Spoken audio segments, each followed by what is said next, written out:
A few days later, he calls him up again and says, "You know what? I got another idea. I want to invest into the company. I love what they're doing. I love what Chapterhouse is doing. What we're doing for Canadian comics for creating this new history, this new golden age of comics in Canada, and I want to be part of it." So he invested into the company. Nice. Becomes chief creative officer. He had something like a 10-year plan worth of releases, and how he kind of and also, this is why I say it's very Canadian, is when I visit you guys in cons, everybody looks different. Like, it literally looks like a UNICEF table, because you've got Emmanuel Chateauneuf, you've got Jason Liu, you've got Wheeler, everybody looks exactly how you think a Canadian publishing house would look like. Yeah, we are as diverse as they comes. Because that's what Canada's all about. That's right. That's what we bring to the table, and that's what we're putting out into our stories and our titles. So, you can't ask for a better group of creative individuals and amazing folks to work with. It's very cool. And when did you actually join the team, by the way? So, my whole introduction into the Chapterhouse family was actually back in 2015 when they just relaunched the new issues of Captain Canuck. Right. So I went to Gotham Central Comics and Collectibles in Mississauga, which is my comic shop. Yep. And hi, Carlos. Yeah. And I kind of talked to Carlos, and we talked about doing a store variant for issue 2. Yeah. So I kind of wanted to jump right into there, and so he was kind enough to to invest into a variant cover for that, and it was great, and I loved finally seeing my work published on a book, and that was actually my first time actually seeing something major. Feel? Oh man, I was over the moon. And your name is on a comic book. Yeah, jeez. I was head over heels, and that was just the beginning, because I ended up doing 4 more covers. Nice. In a matter of a couple of years. Yeah. Give or take, but it's just like you're meeting these people for the behind the scenes who are helping you achieve this accomplishment. So you get to start making friends. I started making friends with Tony White, who's the senior editor at Chapterhouse, and then I got to meet Fatty in person, and then I get to meet Keith, which is the publisher. So I get to meet everybody. All the essential people. Yeah, all the essential Canucks. Exactly. We'll call them that. After doing a few covers and getting to know them, I was approached by Tony asking me if I knew how to letter. Mm-hmm. It was a very random question. Yeah. Hey, Andrew, how's it going? Do you know how to letter? So, I'm working on my own the creative book Auric, and I letter it myself, and you're like, I guess I know how to letter. Yeah, I guess so. I did prior to doing all the lettering, I did read up all on the do's and don'ts. I really kind of followed the guides and how to properly letter, and as a beginner, I'm even to this day, I'm still learning. Oh, come on. Little tips and tricks. Come on. No, I'm not. I won't say I've perfected lettering until I've learned to actually hand letter and create my own font. Oh, right. I'm not there. I'm not quite there yet. My calligraphy is terrible. We did talk about this, yes. So he says, you know how to letter? I'm like, yeah, I do my letter, and here's some examples of what I do on this on Auric. And says, okay, great. Our current letterer is too busy, and we have a new issue of Captain Canuck that needs to be lettered. I'm like, hi, I'm over here. Yeah, yeah, absolutely. And he says, the only problem is we need it in 2 days. Oh, Jesus. It's late. Because it's late. Like a full issue? Or just the full issue. So I'm my God. Okay. And? So here I am, just folding up my sleeves, getting ready to work, and big cup of coffee. So they supply me with everything, and then it was just at first it was a bit of trial and error, just kind of like that. There's certain stylistic choices that they want, and you just kind of keep consistent. Yeah. So after that was done, and there you go, and time comes, when the book was released, and there you are. My name in the credits, and it was just, again, another one of those experiences, and just So after that, he ends up, he's like, okay, well, that was that issue. Here's another. So I'm like, nice score. Okay. Yeah. There you go. So I did 2 issues. It was 10 and 11 of Captain Canuck. And then finally he sits down and says, look, we want to see, or we want to know if you would be interested in lettering the entire Chapterverse. Oh my god. So this includes, and this is when they just announced the Chapterverse at that fan expo, so I forget what year it was. It says this would be Agents of Pact and Freelance and Phantoma, and when they get to, I'm like, oh my god, that's like 6-7 titles, not including Human Lizard, because Jason Luke still does that, right? So I'm like, yeah, absolutely. I just jumped right into it. And I don't even think I gave it. How could you say no? No, I didn't give it. I didn't give it a second thought. No, not at all. And I think this is a good way to also. I mean, to me, you are the resident king of lettering from, because you do like Captain Canuck. You've done Kittie Die, which is my new favorite, by the way. Yep. Freelance, still a favorite, not new because I read it before that one. But give us a one-on-one to learning and what the process is like for you in lettering.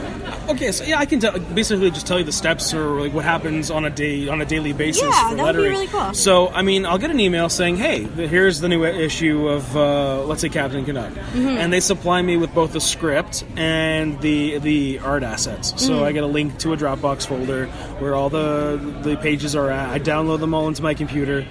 I now have a setup. I have a template for lettering. So in Illustrator, I have a workspace, and then around the workspace, I have all the lettering elements that I need.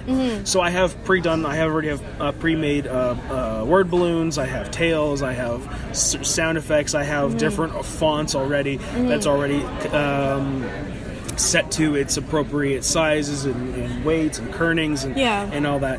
So, templates are such a friend. Yeah, they Seriously, are. Seriously, At first, I was given a rough template to start when I first started doing it, but then I made my own. Yeah. And now it's just like, so what I do is, okay, let's say in one panel, this person is saying something. I'll go into the script. I copy the text from the script, and then I kind of copy I duplicate one of the dialogue assets in my template, and I just kind of paste it over. Right. So once it's pasted over, it's in Illustrator kind of makes everything one strip. Yeah. So I kind of have to space it, and I have to kind of make the dialogue as elliptical as a shape as possible. Right. So you would want to start with the least amount of words on top, and you kind of, as you're going towards the middle, it would be more amount of words, and then back down to the least amount of words. You know what? Every single time I read like a Captain Canuck book now, and I know that you're doing the lettering, I'm gonna be like, I totally get what he means, and I'm gonna be looking for all these Andrew things now. Yeah. No, it's very cool. We'll talk Easter egg because I actually got to throw in my own Easter eggs. Nice. Into the lettering. So there was one moment in a Captain Canuck book where there's an alien, Pharos, and a lot of times in the script it just says in parentheses it just says alien sigils or alien language. So there is actually no dialogue that they tell me. I have to kind of make it up. I have this alien language, and then I basically just put whatever words and phrases together as a placeholder. Now, initially, I just did this because I thought I was going to be corrected, or I thought I was going to be given the actual dialogue. But no. So in one of the first times I did that. I said, "Hi, Davis," and this was a nod to my writing partner on Auric. Yes. And I actually ended up sneaking I ended up sneaking my kids' names into it too, so nice. He would be saying nobody knows. Yeah, exactly. Yeah. So unless you actually have the alien translation beside you to kind of decode what he's saying, that'd be pretty creepy because that'd be somewhere in your house, and that would have to mean someone broke in your house. Yeah. It's in an email somewhere. Yeah. So I got to do that. So that's a lot of fun. So your placeholder actually became like an actual Kryptonian dialect, maybe something like that, right? Yeah. That's very cool. Pretty much. So I guess it's up to the reader's imagination what he says. Nice. I can tell you exactly what it says. Yeah. Does it make sense? No. No, not at all. To me, it does maybe, but. So now that you've been working booths, like, you know, because as we talked, like, I mean, right now we're actually at Brampton Comic-Con, and we're pushing books today. Yep. We're selling Captain Canucks and Aurics. Yep. Do you guys have a bestseller yet?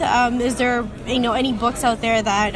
I mean, needless to say, I mean, Captain Canuck is probably the best. It's probably the most well-known. Mm-hmm. Now, and then, but then there's the fan favorite, Pitiful Human Lizard. Yes. And that people love that series, and it is a fantastic series. Yeah. Jason Liu is a one-man band. I know, seriously. For the most part, he is all 5 Spice Girls. Yeah. I swear to you, like that one post that he made, and he literally trucked through like an overnight of finishing all of these issues. Mm-hmm. Amazing. Yeah. Can't picture it. Is he still doing the lettering, or are you doing the lettering for that one? No, he's still doing the lettering. Yeah. Yeah, he's stuck to that style for him. So that's cool. Yeah. How's Auric doing?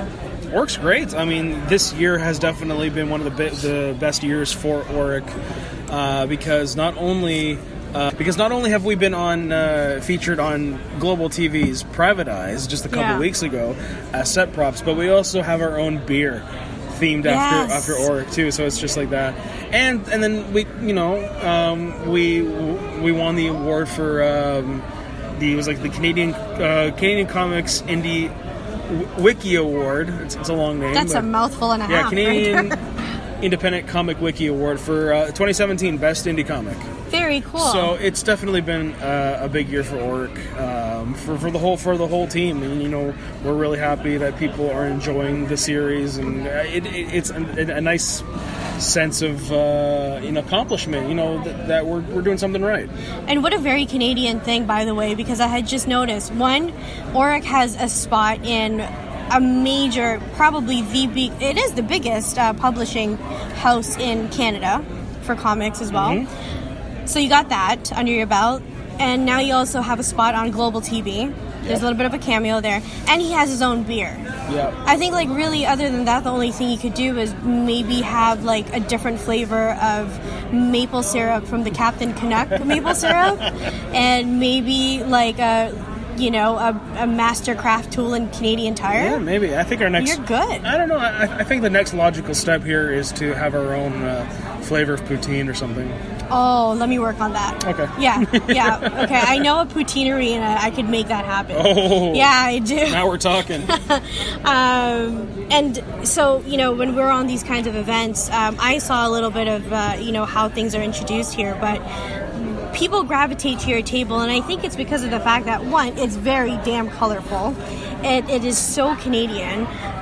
But what do people usually gravitate to here? Is it here that because they're curious about books, or like is it the art? Is it like what draws them into Chapterhouse usually? I think, and this is going to kind of sound funny, but they see Captain Canuck and they start giggling. It's like, hey, there's Captain Canuck. Whereas like because they used to, I'm sure growing up they've heard of Captain Canuck. Yeah. But maybe they thought it was an Air Force character. Yeah. It's like, oh, that's cute. There's like just parody of Captain America, and then when they start to stop to actually discover what it's really about and what we're really doing, so then that's when they start grasping the whole situation. So no, we're not.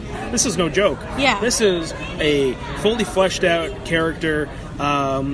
With real world issues, with these well-rounded, supporting characters, and so diverse. Yeah, absolutely diverse with multiple fantastic titles and one large shared universe, fourth largest shared universe in comics. In fact, considering we're behind Valiant, Marvel, and DC, I'm pretty. That's pretty amazing. Yeah, that's pretty amazing. And I volunteered in TCAF this year, and I really fell in love with indie comics. Of course, I love my Marvel and I love my DC stuff, but to be honest, as we speak right now, Amazing Spider-Man 800 had come out almost a month ago, and I still haven't read it, and I'm really sorry. But because I've been so addicted to indie stuff, and like smaller publishing houses, but the only way that I was able to get to know them is because I frequent these TCAF events and these smaller cons. Now, for the people out there that are listening, that you gravitate towards Marvel and DC, and maybe even Image now, give indie a chance as well. And I don't know how your point of view as to how they can get into it, but I think Captain Canuck is a great segue because he's so action-packed. And can I just say, the covers have been like one step up these days. I love that, like the baton, the eskrima sticks that he's using now, like just the art in itself in the covers, it's